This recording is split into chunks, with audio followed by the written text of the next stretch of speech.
Hi friends, இன்றைக்கி முட்டை குழம்பு எப்படி செய்யலான்னு வீடியோவில் போய் பார்க்கலாம். பாருங்கள், இந்த மாதிரி முட்டை நல்லா உடையாமல் அழகாக முட்டை குழம்பு வைக்கிறது எப்படின்னு செய்யலாம் பார்க்கலாம். வாங்க வீடியோக்குள்ளே போய் பார்க்கலாம். வாங்க ஃப்ரெண்ட்ஸ்,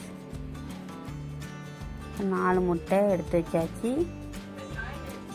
2 வெங்காயம் வெட்டி வச்சாச்சு, 2 தக்காளி வெட்டி வச்சாச்சு, இஞ்சி பூண்டு அரைச்சி வச்சுருக்கேன், கரம் மசாலா மஞ்சள் பொடி எடுத்து வச்சுருக்கேன். இது பூசணி விதை கடையிலும் கிடைக்கும். பூசணி விதை இப்படி வாங்கி வச்சுக்கோங்க. அது 1 ஸ்பூன் எடுத்து வச்சுருக்கேன். அப்புறம் பிரிஞ்சி இலை 2 துண்டு எடுத்து வச்சுருக்கேன். ஒரு பெருஞ்சீரகமும் எடுத்து வச்சுருக்கேன். பட்டையும் கொஞ்சம் எடுத்து வச்சுருக்கேன். உண்மை எப்படி செய்யலான்னு பார்க்கலாம். ஒரு சட்டி வச்சாச்சு, சட்டி சூடாக எண்ணெய் ஊற்றிக்கிடணும். கொஞ்சமாக எண்ணெய் ஊற்றி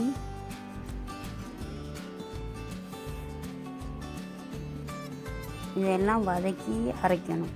வெங்காயம் தக்காளி எல்லாம் டேஸ்ட்டாக இருக்கும். இப்படி முட்டை குழம்பு செஞ்சு பாருங்கள், நீங்களே இவ்வளோ அழகாக இருக்குன்னு சொல்லுவீங்க. இந்த வெங்காயம் போட்டாச்சு, வெங்காயம் போட்டு வதக்குங்க. ரொம்பையும் வதக்கக்கூடாது, லேசாக வதக்கினா போதும். வெங்காயம் அரைக்க தான் செய்யணும். இப்போ நம்ம குழம்புக்கு அரைச்சி ஊற்றி குழம்பு வச்சோம்னா முட்டை குழம்பு சூப்பராக இருக்கும். நீங்களும் செஞ்சு பார்த்துட்டு சொல்லுவீங்க நல்லா இருக்குன்னு. ஒரு ஆட்டை செஞ்சு பாருங்கள். எப்படி இருந்ததுன்னு கமெண்டில் சொல்லுங்கள். வெங்காயம் வதங்கணும், ரொம்ப வதங்க வேண்டாம், லேசாக வதங்கினா போதும். இந்த அளவு வதங்கினாலே போதும்.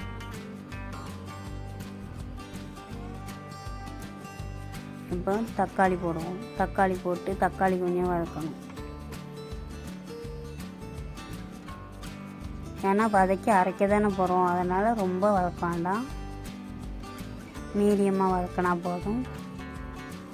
இந்த அளவுக்கு. இப்போ பெருஞ்சீரகம் எடுத்து வச்ச பெருஞ்சீரகம், பட்டை, பிரிஞ்சி இலை எல்லாம் போட்டு அதை ஒரு கிண்டு வேண்டியதான்.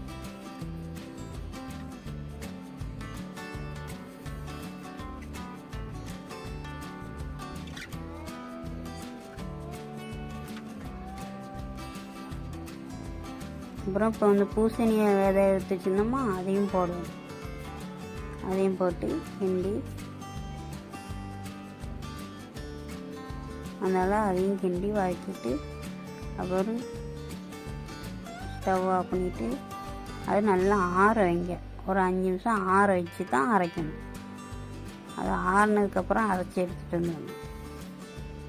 இப்போ இதை ஆற வச்சிருவோம். ஆற வச்சு நான் அரைச்சி எடுத்துகிட்டு வந்துட்டேன். இப்படி இருக்கணும். அரைச்சி எடுத்தால் இந்த அளவுக்கு அரைச்சி எடுத்துகிட்டு வந்தால் போதும். இப்போ எப்படி செய்யலான்னு பார்க்கலாம். இந்த அளவு அரைச்சி வச்சுட்டு ஒரு சட்டி வைப்போம். அடுப்பு பற்ற வச்சிட வேண்டிதான்.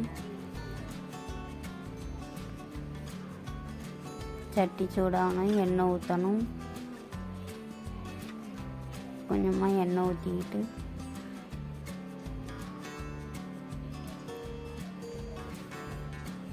எண்ணெய் சூடானதும் பட்டை, பிரிஞ்சி இலை போட்டாச்சு. இப்போ இஞ்சி பூண்டு இருக்குங்களா, இஞ்சி பூண்டு போடணும். இஞ்சி பூண்டு போட்டு அதை வதக்கணும். மசாலா நல்லா அந்த இஞ்சி பூண்டு நல்லா வதங்கி வரணும். அப்புறம் நம்ம அரைச்சி வச்சதை ஊற்றிட வேண்டியதான். அதை நல்லா வதக்குங்க. நல்லா வதங்கி வரணும். எண்ணெய் விட்டு நல்லா வதங்கி வர தண்ணி நல்லா கிண்டணும். இப்போ டேஸ்ட்டாக இருக்கும். இப்போ எடுத்து வச்ச மசாலா போடுதேன், கரம் மசாலா மஞ்சள் பொடியெல்லாம் போட்டு அதையும் வதக்கி கிண்டிடுங்க. இந்த அளவுக்கு நல்ல எண்ணெய் விட்டு வந்திருக்கு பாருங்கள், எப்படி வந்திருக்கு. அதில் உப்பு போடணும், தேவையான அளவு உப்பு போட்டு அதையும் கிண்டிக்கோங்க.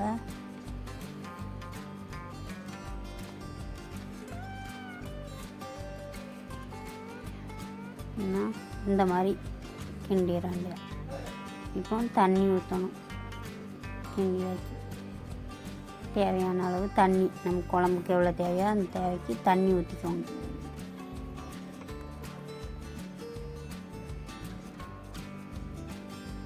நல்லா மசாலாவை கிண்டி விடுங்க. தண்ணி ஊற்றிட்டு கட்டி விடாத அளவுக்கு நல்லா கரைச்சி விட்டுருங்க அந்த தண்ணியில்.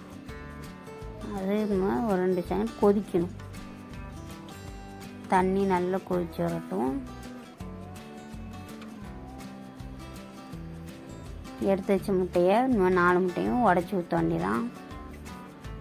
தள்ளி தள்ளி ஒவ்வொரு இடமா உடச்சி ஊற்றுங்க. இந்த மாதிரி ஒன்றோட ஒன்றா ஒட்டி ஒட்டி ஊற்றுனீங்கன்னா எல்லாம் ஒன்றா ஒட்டிக்கிடும்.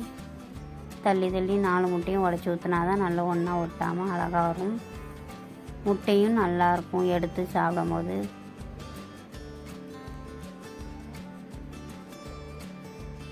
ஒன்றோட ஒன்றா கலங்காது, நல்லா வரும் முட்டை. இந்த மாதிரியும் உடச்சி ஊற்றுங்க.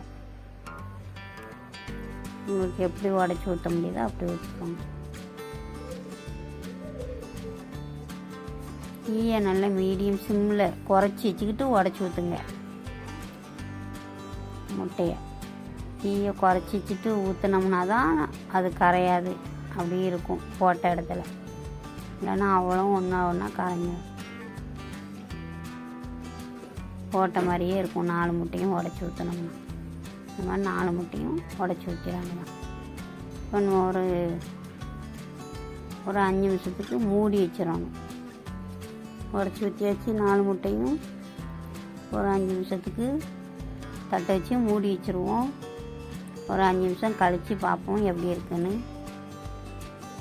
ஒரு 5 நிமிஷம் ஆகிட்டுன்னு பாருங்கள், இவ்வளோ அழகாக வெந்துருச்சு பாருங்கள் முட்டை. எவ்வளோ அழகாக துண்டு துண்டாக வந்திருக்கு பார்த்தீங்களா? முட்டை குழம்பு ரெடி.